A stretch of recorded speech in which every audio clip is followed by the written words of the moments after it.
تتواصل متعة كرة القدم مساء غد في الميادين الأوروبية بإجراء مباراتي ربع نهائي عصبة الأبطال الأوروبية، حيث يستعد تشيلسي الإنجليزي لمواجهة ريال مدريد الإسباني على ملعب سانتياغو برنابيو.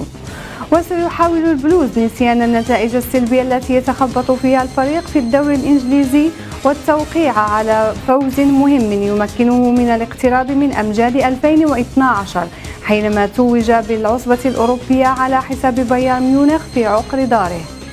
فيما سيسعى الميرينجي إلى مواصلة نتائجه الجيدة في عصبة الأبطال والاقتراب أكثر من تحقيق اللقب ال15 في تاريخه.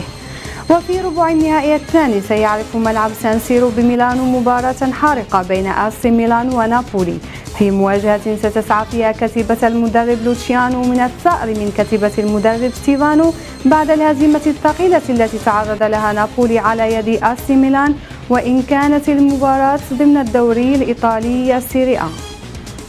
حدد مسؤولو فريق سيمبا التنزاني لكرة القدم تاريخ 21 من أبريل الجاري موعدا لإجراء ذهاب مباراة ربع نهائي عصبة الأبطال الإفريقية التي تجمعه بفريق الوداد الرياضي حامل لقب النسخة الأخيرة.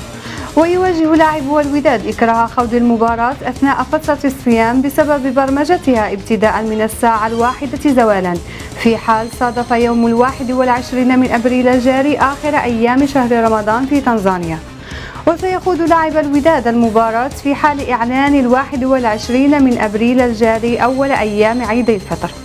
وفي سياق متصل قرر مسؤولو الوداد الرياضي تأمين رحلة سفر جوية مباشرة ستقل الفريق الأحمر إلى تنزانيا، واختار مسؤولو الوداد السفر عبر طائرة خاصة لتفادي إرهاق اللاعبين بسبب عدم وجود رحلة مباشرة تربط بين البيضاء وتنزانيا. يحط الجيش الملكي الرحال غدا بملعب الشهداء بنينا بليبيا لمواجهة فريق الاتحاد الليبي في إياب الدور التمهيدي الأول المؤهل لدور المجموعات ضمن مسابقة البطولة العربية. وكان الفريق العسكري قد تغلب على ضيفه الاتحاد الليبي ب4 أهداف لهدف في مباراة الذهاب التي جرت أطوارها على أرضية المجمع الرياضي الأمير مولاي عبد الله. فريق العساكر مطالب بالتعادل أو عدم الهزيمة بأكثر من هدفين لحجز بطاقة العبور للدور الموالي. تصدر الإشارة إلى أن نسخة الملك سلمان هي النسخة 30 في تاريخ المسابقة، وكان فريق الرجاء الرياضي هو المتوج بآخر نسخة التي حملت اسم الملك محمد السادس. نهاية الموجز الرياضي، إلى اللقاء.